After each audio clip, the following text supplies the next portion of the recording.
All right, everyone, please welcome to the stage your final storyteller this evening, Andy.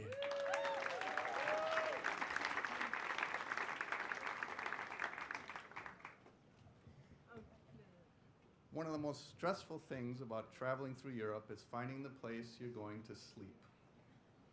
Now, when I finished graduate school, I was about 24 years old. I went to Europe for about 3 months, a little over 3 months. The plan was spend 1 month in Greece, where I have family, as you might have guessed by Jason's pronunciation of my last name, which is Karanikas. And then I was going to take 2 more months and go around the west of Europe. I had with me a backpack, Eurail pass, and my Lonely Planet guidebook. In Greece, finding a place to sleep was easy. I had family, I stayed in campgrounds, I stayed on the beach. First month was fine. The rest of the trip was basically go to Norway and back with very little planning. Just go as the wind takes me.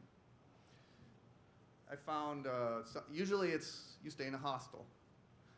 Sometimes I stayed with people I knew, but it doesn't always work that way. In Rome, I stayed in the private room of the woman who ran the little pension because it was full and she slept in the hallway. Then every morning she'd come in and get her clothes.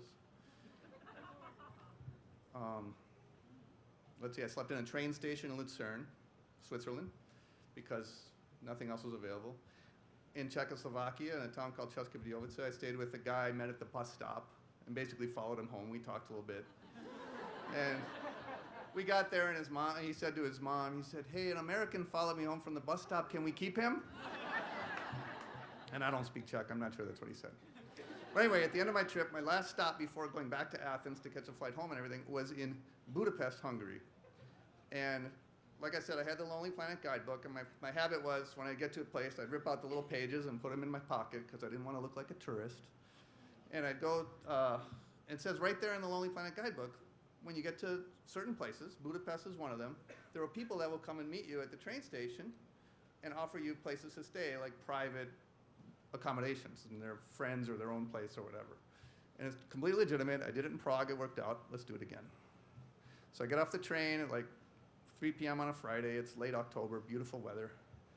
And this woman meets me at the station. She says, "Are you looking for a room?" And she speaks perfect English, and she's young, and she's beautiful. And you can see where this is going. Sadly, you're mistaken. So we get on the bus. And we're heading to this place, and she's telling me, she's married, she has a 4-year-old son, and because she speaks English, she finds little lodgings for people in the neighborhood and stuff, so she finds tenants, rather, for different places in the neighborhood. So I'm not even going to her place. I'm going to some neighbor's little apartment, little private apartment. And we go there, and she gives me a key, and I have my own private place, and she tells me there's this English couple that's staying around the corner, and the next day, her husband Miklos and this English couple are going to go out and play tennis. Yeah, I've never heard of it either. But it's kind of what you imagine. Foot tennis, you get the soccer ball, you play in the tennis court. But I got to this apartment and I thought, I found the place where I was going to sleep for the last time. I've been traveling for 3 months and I was done with that. I was really relaxing, enjoying this trip. Next morning, went out to play tennis with this English couple that I met and Miklos, had fun, and then Miklos suggested we go to a soccer match across town. So we get on this bus and we go across town, the 4 of us, and we pay $1 to go stand on the sidelines of the soccer match. And it's just a beautiful day. It's 70 degrees, it's fall colors, because like I said, it's late October. And then I had met a Hungarian guy when I was in Greece, so I arranged to meet him at the hotel that evening. So Miklos tells me how to take the bus over to wherever this hotel is. And I go there, and Andras doesn't show up for some reason. So that didn't work out. There's no phones or anything. So okay. So I find some dinner. I meet some people. I go to this jazz club. And I'm just so happy. I've been on this trip for 3 months. I haven't busted my budget. I'm done finding lodging. I'm just very relaxed. I feel like I found myself. I feel like I've forgotten about the girlfriend who dumped me 4 days before the trip. So things are going well. Jazz club ends. It's 1:30 in the morning. I'm leaving. I walk out the door. I have no idea how to get back to where I'm staying. I'm somewhere in downtown Budapest. I have no address. I have no phone number. I know their names are Kati and Miklos, and they don't even live there. They live around the corner. So I'm standing here. What the, you know? Well, I know I came in at the east train station. Maybe if I walk east from downtown, I'll get to the station. Well, after a couple blocks of that, I thought, well, this is not a good idea. Who knows where I might end up? And then I find this woman, this other pedestrian walking around, and if I could describe her, she's about 50, maybe. Like I said, I was 24, and she looked like she might be homeless. I imagine she came out from some underground lair, and she only comes out after midnight or something. And we can't communicate with each other. She doesn't know English, or I don't know Hungarian.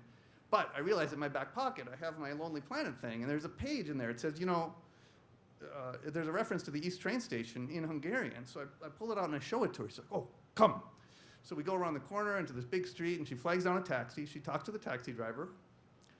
Get it? So I get in the back seat, and she gets in the front seat. And off we go. And I'm like, I hope I showed her the right thing. And then we get to the train station, which I recognize. Okay, we're in the right place. And she pays the cab driver. So now we get out, and I don't know what's going on, but you can see where this is going. Thankfully, you're mistaken. So my hope is this bus that I came in on Friday night is still running. I can retrace my steps, and we share a beer. I buy her a beer. That's the least I could do. I get back to the apartment. I take the bus. I find my way back to the apartment, and I found the place I was going to sleep for the last time again. Now, just my advice that I learned from this is, if you're going to go to a city you've never been to, in a country you've never been to, where you don't speak the language, and follow some stranger back to a private apartment, don't write down the address. Because if I did that, I wouldn't be standing here. And this is the kind of experience that turns a trip into a voyage. Thank you.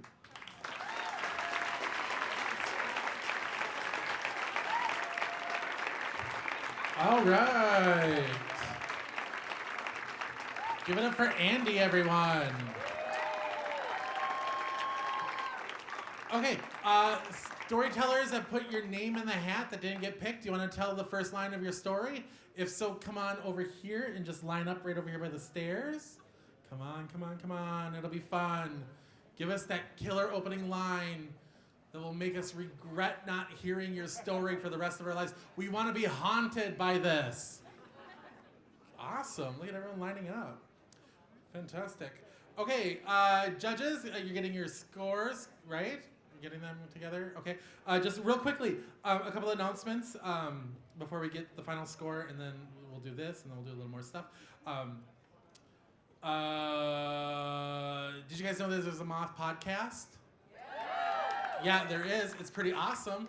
By round of applause, do you subscribe to it? All right. Now, by round of applause, are you going to subscribe to it? Awesome. Hope you all clapped at one point. They got a brand new book coming out, you guys. The Moth book, 50 True Stories. That's on Amazon. And there's also, coming up in March, All These Wonders, True Stories about Facing the Unknown. And that comes out March 21st. Pre-sale begins in February. That's pretty awesome. Let's see here. As I said, there's a Facebook page that's got kind of all things locally, just for, the Twin Cities Moth here. If you're not a member of that, please look it up on Facebook. Join it. Hannah does a fantastic job running it.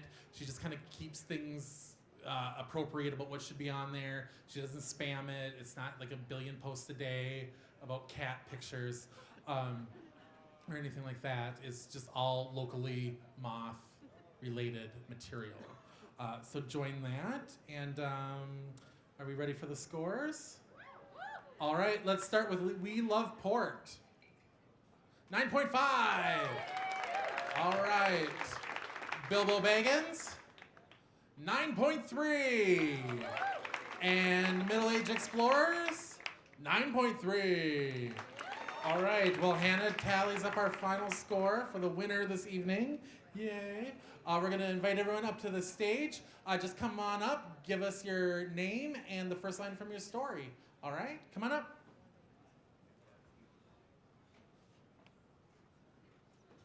My name's Ryan, and before the age of 24, I started losing my hair, as you can see, which is really unfortunate because It was before I had really any self-confidence in myself. That doesn't have anything to do with the story, but it might.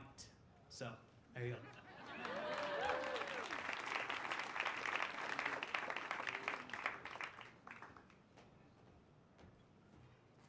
I'm Dale. Spoiler alert, we didn't die, the ship did not sink, and we made it to the Canary Islands.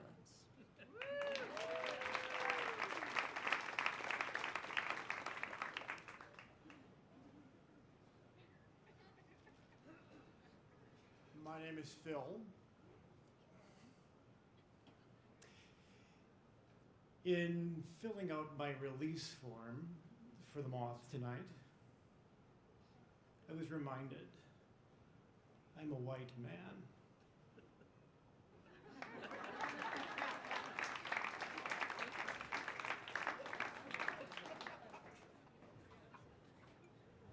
Linda Rodriguez Pitson. Capitan plus cayuco plus child equals spending the night in a fishing village somewhere in the Bay of Honduras.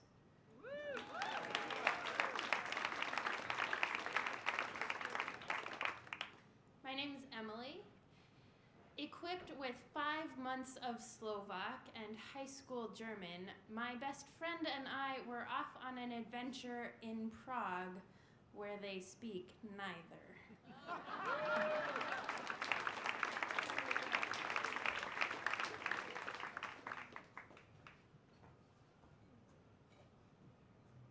Hi, I'm Katie. So this summer, my mom is a total badass. After defeating cancer and her last chemo, we jetted off to the Okavanga water delta for a 7-day horseback safari where her wig was stolen by baboons.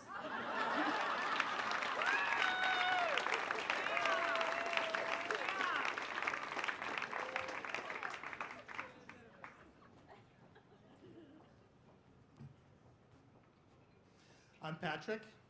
So you know that thing when you're in a really expensive restaurant in downtown Chicago with a bunch of drunk stockbrokers and some supermodels and a famous football player and a famous hockey player and Kid Rock, and you're broke as hell, so you just order ice water because you're not sure how a posse works?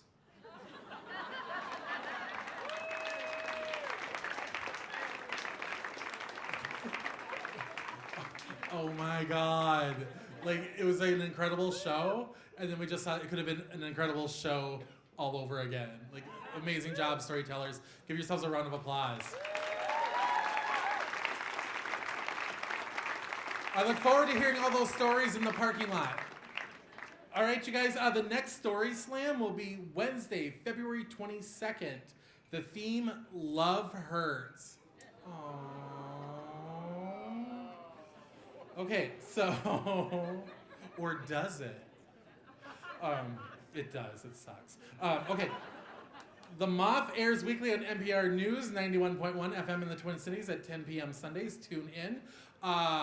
Just real quickly, I'd like to thank our amazing interpreters this evening. Thank you for being with us. Yes. And I would just like to say that you're going to sign this, right? Okay. I'm incredibly privileged and a better person for meeting Jason Schomer. Oh, thank you. See, I have a theater degree acted surprise. Okay, so huge thank you to the Amsterdam Bar and Hall for hosting us this evening, you guys. Give it up for the staff here. They're incredible. Fantastic job. An amazing thank you to our crew, our videographer, and our sound technicians. We couldn't do it without them, so thank you very much, gentlemen. We appreciate it. A massive thank you to our producer, Hannah Sobel. You guys, she keeps this train on the tracks every month. Please give it up for her. Without her, we would not be here. And thank you to all the storytellers, the judges, everyone who filled out a slip, and all of you who came tonight. Have a great night. See you next month. Oh my God, who won, right? Oh my God. Well, aren't we all winners? Really? Really? Oh, I was like Trump. I was like, there's no winner, haha, except for me. Andy Karanakis is our winner. Come on up, Andy. Come get your certificate from Hannah. Congratulations. All right, you guys, anything else before I go? Anything? All right, you guys, have a great night.